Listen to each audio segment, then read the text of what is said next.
지은은 창문 너머로 쏟아지는 서울의 비를 바라보며 손에 쥔 편지를 구겼다. 아버지의 목소리가 아직도 귓가에 맴돌았다. 너 같은 년은 우리 집안에 필요 없어. 그 말은 칼날처럼 가슴을 파고들었고 그날 밤 지은은 집을 뛰쳐나왔다. 하지만 그 후로 예상치 못한 배신이 시작되었다. 삼촌이 민지를 찾아가 그녀를 협박한 것이다. 지은은 25살, 서울의 한 대기업에서 마케터로 일하는 젊은 여성이었다. 그녀의 삶은 겉으로는 평범해 보였다. 매일 출퇴근하며 커피를 마시고 동료들과 웃으며 대화를 나누는 일상. 하지만 속으로는 오랜 세월 쌓인 비밀이 그녀를 옥죄고 있었다. 그녀는 여자를 사랑했다. 민지, 24살의 그래픽 디자이너. 그들은 대학 시절부터 친구로 시작해 점점 깊은 감정으로 이어졌다. 민지의 부드러운 미소와 따뜻한 손길이 지은의 세상을 밝혀주었다. 그날은 평범한 토요일 저녁이었다. 지은과 민지는 한강공원에서 산책을 하며 손을 잡고 있었다. 우리, 이렇게 영원히 함께할 수 있을까? 민지가 속삭였다. 지은은 고개를 끄덕이며 입맞춤을 했다. 하지만 그 순간 멀리서 아버지의 차가 멈추는 소리가 들렸다. 아버지는 우연히 그 자리를 지나가다 목격한 것이다. 그의 얼굴은 창백해졌고 분노가 폭발했다. 집으로 돌아온 지은은 즉시 아버지의 호출을 받았다. 이게 무슨 짓이냐? 내가 여자를. 우리 집안의 치욕이야. 아버지는 소리를 지르며 지은의 뺨을 때렸다. 어머니는 눈물을 흘리며 고개를 저었다. 지은아, 그건 병이야. 치료받아야 해. 지은은 변명하려 했지만 목이 메어 말이 나오지 않았다. 그녀는 자신의 감정을 숨겨온 세월을 떠올렸다. 고등학교 때부터 느껴온 혼란, 사회의 시선 때문에 억눌러온 욕망. 하지만 민지를 만난 후 그녀는 처음으로 자유를 느꼈다. 그날 밤 지은은 짐을 챙겨 집을 나왔다.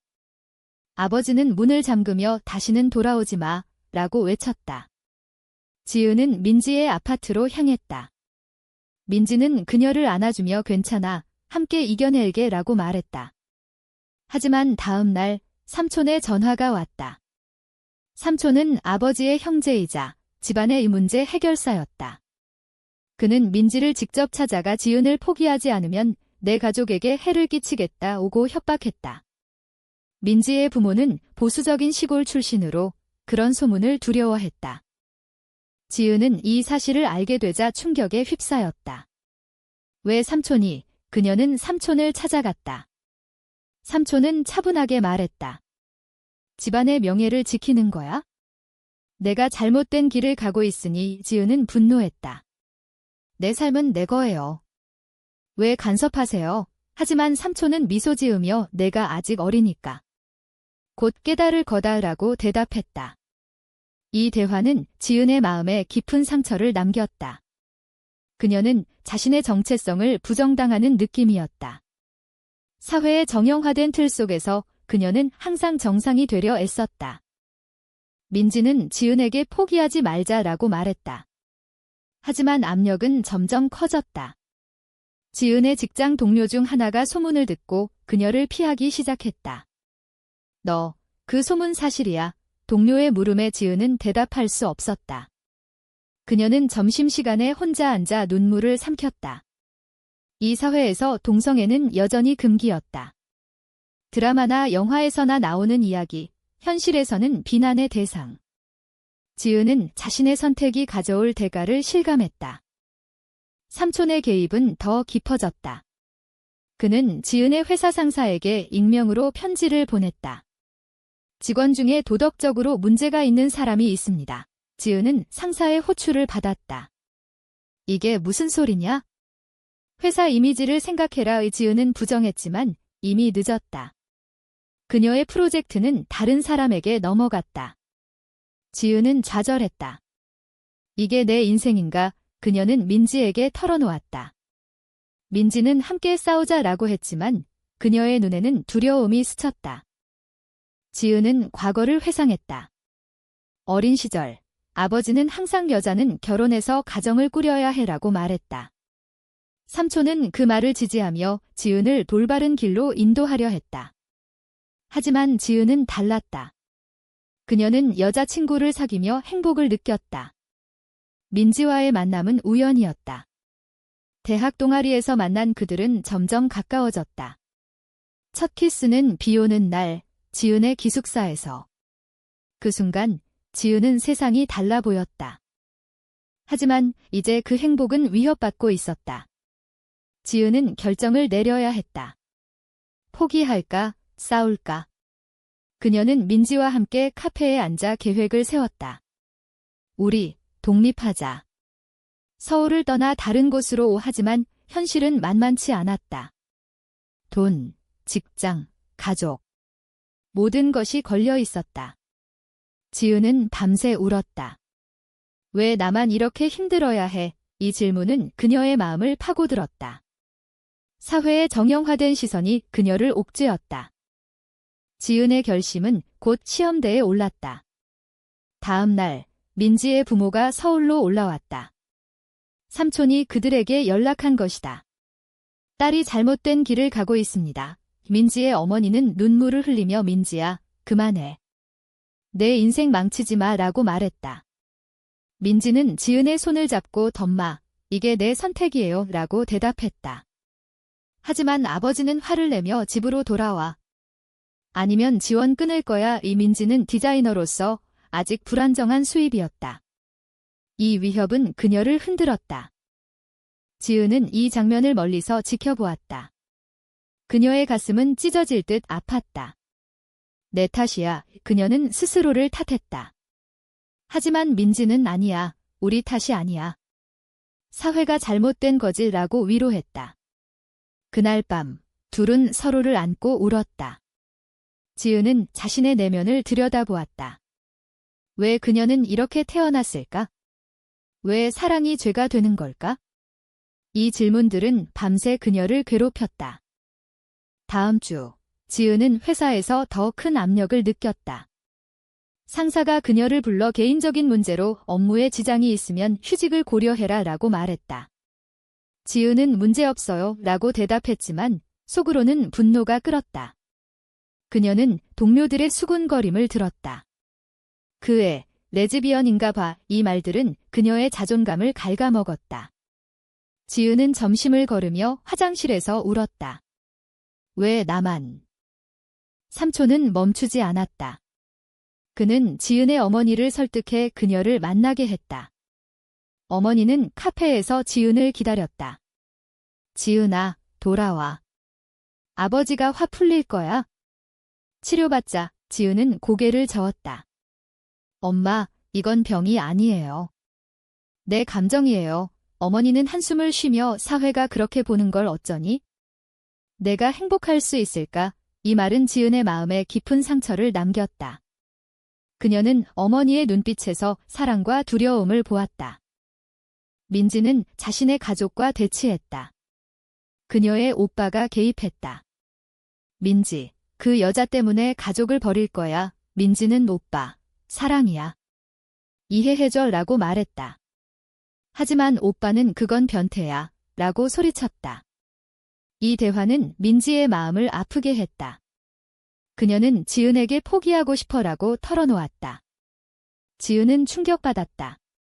민지야, 그럴 수 없어. 하지만 민지의 눈에는 피로가 가득했다. 지은은 친구들에게 도움을 청했다. 대학 친구 수지는 지은아, 힘들겠지만 버텨. 나도 응원할게 라고 말했다. 하지만 다른 친구 영희는 그만해. 정상적으로 살아라고 조언했다. 이 반응들은 지은을 더 외롭게 만들었다. 사회의 정형화된 가치관이 그녀를 포위했다. 그녀는 온라인 커뮤니티에서 비슷한 이야기를 찾았다. 나처럼 사는 사람들이 많아. 이 발견은 그녀에게 힘을 주었다. 하지만 현실은 가혹했다. 지은의 은행 계좌가 동결되었다. 아버지가 은행에 압력을 넣은 것이다. 집으로 돌아오면 풀어줄게. 지은은 분노하며 삼촌을 찾아갔다. 이게 무슨 짓이에요? 삼촌은 내 선을 위해 라고 대답했다. 지은은 내 삶을 파괴하는 게 선인가요? 라고 외쳤다. 이 대치에서 지은은 자신의 강인함을 느꼈다. 하지만 삼촌의 미소는 불길했다. 민지는 직장에서 문제를 겪었다. 그녀의 클라이언트가 소문을 듣고 계약을 취소했다. 이미지가 중요해요. 민지는 좌절하며 지은에게 우리 헤어질까? 라고 물었다. 지은은 안 돼. 라고 소리쳤다. 하지만 그 순간 그녀의 마음에 균열이 생겼다.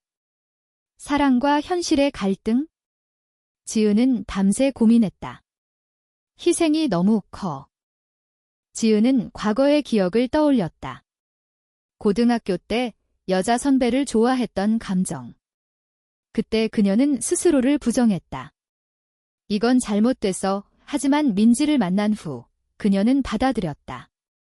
이제 그 선택의 대가가 나타났다. 가족의 배신, 사회의 비난. 지은은 지게 옳은 길인가? 라고 자문했다. 고조되는 긴장 속에서 지은은 결단을 내렸다.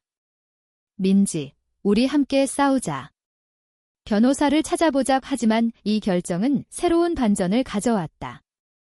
삼촌이 민지의 부모를 설득해 그녀를 시골로 데려가려 한 것이다. 지은은 이를 알게 되자 절망했다. 이제 어떻게 해?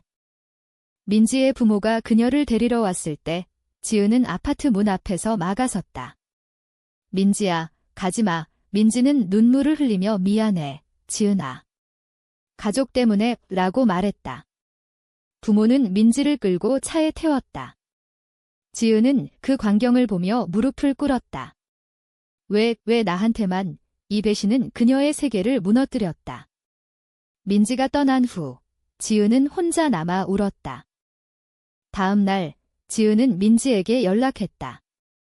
하지만 민지의 전화는 꺼져 있었다. 삼촌의 지시였다. 그는 지은에게 메시지를 보냈다. 이제 포기해. 민지는 정상적인 삶을 살 거야. 이 지은은 분노에 떨었다. 그녀는 자신의 내면을 직시했다. 이 사랑이 정말 가치 있는가? 가족을 잃고, 직장을 잃고, 친구를 잃는 대가로.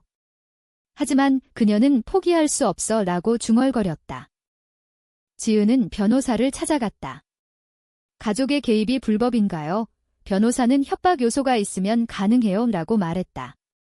지은은 증거를 모으기 시작했다. 삼촌의 편지, 통화 기록. 이 과정에서 그녀는 자신의 강함을 발견했다. 하지만 어머니의 전화가 왔다. 지은아, 그만해. 내가 아프게 하는 거야. 이 지은은 전마, 나도 아파요 라고 대답했다. 이 대화는 그녀의 마음을 더 아프게 했다. 민지는 시골집에서 갇혀 있었다.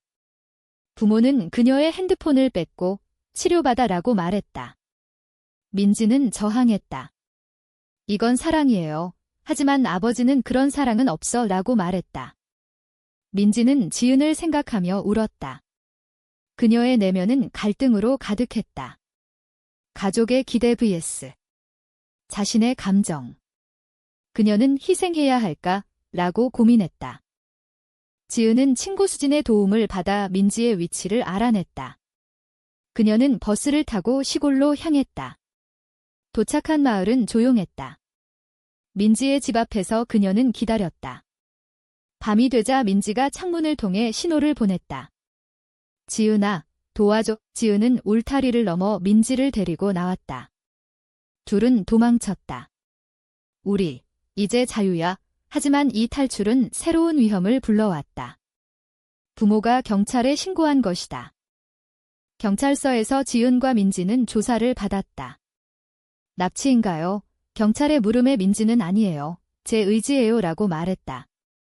하지만 부모는 딸이 세뇌당했어요 라고 주장했다. 이 상황은 지은을 절망하게 만들었다. 사회의 시선이 그녀들을 비난했다.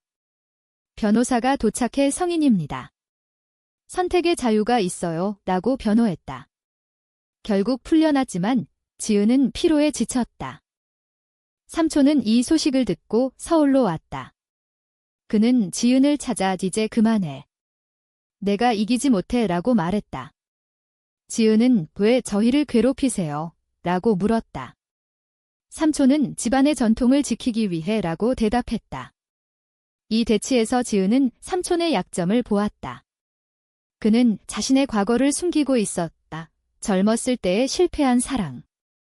지은은 삼촌도 사랑 때문에 아프셨죠. 라고 말했다. 삼촌의 얼굴이 일그러졌다. 민지는 부모와 대화하려 했다. 엄마, 아빠, 제발 이해해주세요. 하지만 부모는 사회에서 살아갈 수 없을 거야 라고 말했다. 민지는 그럼 제가 바꿀게요 라고 대답했다. 이 결의는 그녀를 강하게 만들었다. 하지만 오빠의 배신이 기다리고 있었다. 오빠는 지은의 회사에 소문을 퍼뜨렸다. 지은은 해고 통보를 받았다. 개인 사정으로 이지은은 충격에 휩싸였다. 이제 뭐 해? 지은은 새로운 직장을 찾기 시작했다. 인터뷰에서 왜 이전 회사를 그만두셨나요? 라는 질문에 그녀는 솔직히 말했다. 개인적인 이유예요. 하지만 면접관의 시선이 변했다. 그녀는 거절당했다. 이 과정에서 지은은 사회의 차별을 실감했다. 동성애자는 일자리도 잃어 그녀는 민지에게 미안해라고 말했다.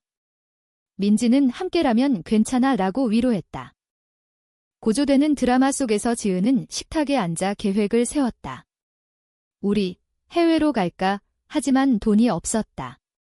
그녀는 자신의 꿈을 포기해야 했다. 마케터로서의 커리어. 이 희생은 그녀를 아프게 했다. 이 사랑이 가치 있어. 이 질문은 밤새 그녀를 괴롭혔다. 지은의 희생은 점점 커졌다. 그녀는 아르바이트를 시작했다. 카페에서 일하며 피곤한 몸을 이끌었다. 민지도 프리랜서 작업을 늘렸다. 우리 버틸 수 있어. 하지만 압력은 계속되었다. 아버지가 병원에 입원했다. 어머니의 전화. 지은아, 아버지가 너 때문에 쓰러졌어. 지은은 죄책감에 시달렸다. 내 탓인가? 그녀는 병원으로 갔다. 병실에서 아버지는 약해진 목소리로 집으로 돌아와 라고 말했다. 지은은 아빠, 저는 라고 말하려 했지만 삼촌이 막았다. 지금은 때가 아니야. 이지은은 병원을 나서며 울었다. 이 상황은 그녀의 도덕적 딜레마를 불러일으켰다. 가족 vs 사랑. 그녀는 옳은 선택이 뭐야? 라고 자문했다. 민지는 지은의 고통을 보았다. 지은아, 포기할까? 지은은 잔되라고 말했다. 하지만 그녀의 마음은 흔들렸다. 친구 수진이 조언했다. 지은아, 내 행복이 우선이야. 이 말은 그녀에게 힘을 주었다. 지은은 온라인에서 LGBT 커뮤니티를 찾았다. 그곳에서 비슷한 이야기를 들었다. 너는 혼자가 아니야. 이 연결은 그녀를 시켰다. 삼촌의 최후의 수단이 시작되었다. 그는 지은의 과거 연인을 찾아 협박했다. 하지만 지은에게는 과거 연인이 없었다.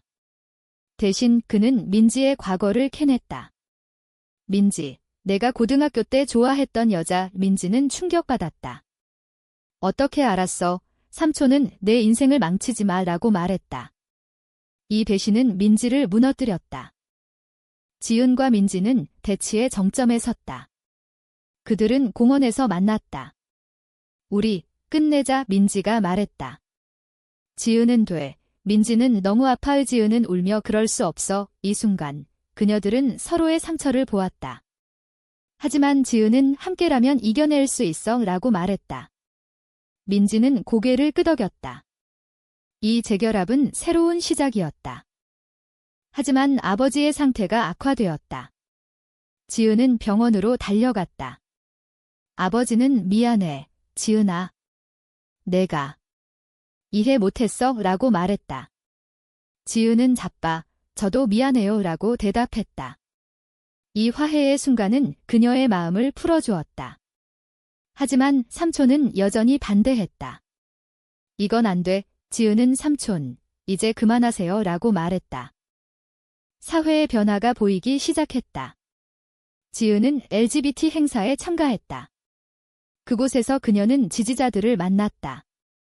너처럼 사는 사람들이 많아. 이 경험은 그녀를 강하게 만들었다. 민지도 함께했다. 우리 싸우자. 그들은 미디어를 통해 이야기를 공유했다. 익명으로. 이 행동은 반향을 일으켰다. 하지만 반발도 있었다. 온라인 댓글이 쏟아졌다. 변태들. 지은은 상처받았지만 이게 현실이야 라고 받아들였다. 그녀는 자신의 선택의 대가를 치렀다. 직장, 가족, 친구. 하지만 그녀는 자유를 얻었다. 이게 나야. 고조된 긴장 속에서 지은은 삼촌과 최종 대면했다. 삼촌, 왜 저를 통제하려 하세요? 삼촌은 내가 행복하지 않을까 봐라고 말했다. 지은은 행복은 제가 정해요 라고 대답했다. 이 대화는 삼촌의 마음을 움직였다. 그는 미안해 라고 중얼거렸다. 아버지의 퇴원 후 가족 모임이 열렸다. 지은은 민지를 데리고 갔다. 이 사람이 제 사랑이에요. 아버지는 침묵했다. 어머니는 눈물을 흘렸다. 삼촌은 받아들일 수 없어 라고 말했다. 하지만 아버지가 입을 열었다. 지은아, 내 행복이 중요해. 이 말은 모두를 놀라게 했다. 지은은 울며 고마워요, 아빠라고 말했다. 하지만 사회의 압력은 여전했다. 지은은 새로운 직장을 찾았다. LGBT 친화적인 회사. 여기서는 나를 받아줘. 민지도 안정된 작업을 얻었다. 그들은 함께 살기 시작했다. 우리 집 이 일상은 평화로웠다. 하지만 과거의 상처는 남아 있었다. 지은은 밤에 악몽을 꾸었다. 배신의 기억. 민지의 가족도 서서히 변했다. 어머니가 먼저 연락했다. 민지야, 보고 싶어. 민지는 엄마, 이해해주세요 라고 말했다. 오빠는 여전히 반대했지만 시간은 그를 변화시켰다. 미안해. 이 화해는 민지의 마음을 치유했다. 지은은 자신의 여정을 돌아보았다. 충격적인 시작부터 배신, 희생, 그녀는 이 모든 게 같이 있었어 라고 생각했다. 사회의 정형화된 시선이 변하기 시작했다. 뉴스에서 LGBT 권리가 논의되었다. 지은은 내 이야기가 도움이 되길 바랐다. 하지만 모든 게 완벽하지 않았다. 친구 중 일부는 떠났다. 이해 못해. 지은은 그게 그들의 선택이라고 받아들였다. 그녀는 민지와 함께 공원을 걸었다. 우리, 영원히. 이 약속은 그들의 결의를 상징했다. 삼촌은 결국 사과했다. 지은아, 내가 잘못했어. 지은은 삼촌, 이제 늦지 않았어요 라고 말했다. 이 용서는 가족의 유대를 회복했다. 하지만 지은은 내가 누구인지 보여줬어 라고 속으로 말했다. 이야기의 끝에서 지은은 창문을 열고 서울의 바람을 느꼈다. 그녀의 삶은 변화했다. 사랑, 자유, 그리고 대가. 이 선택이 정말 옳았을까?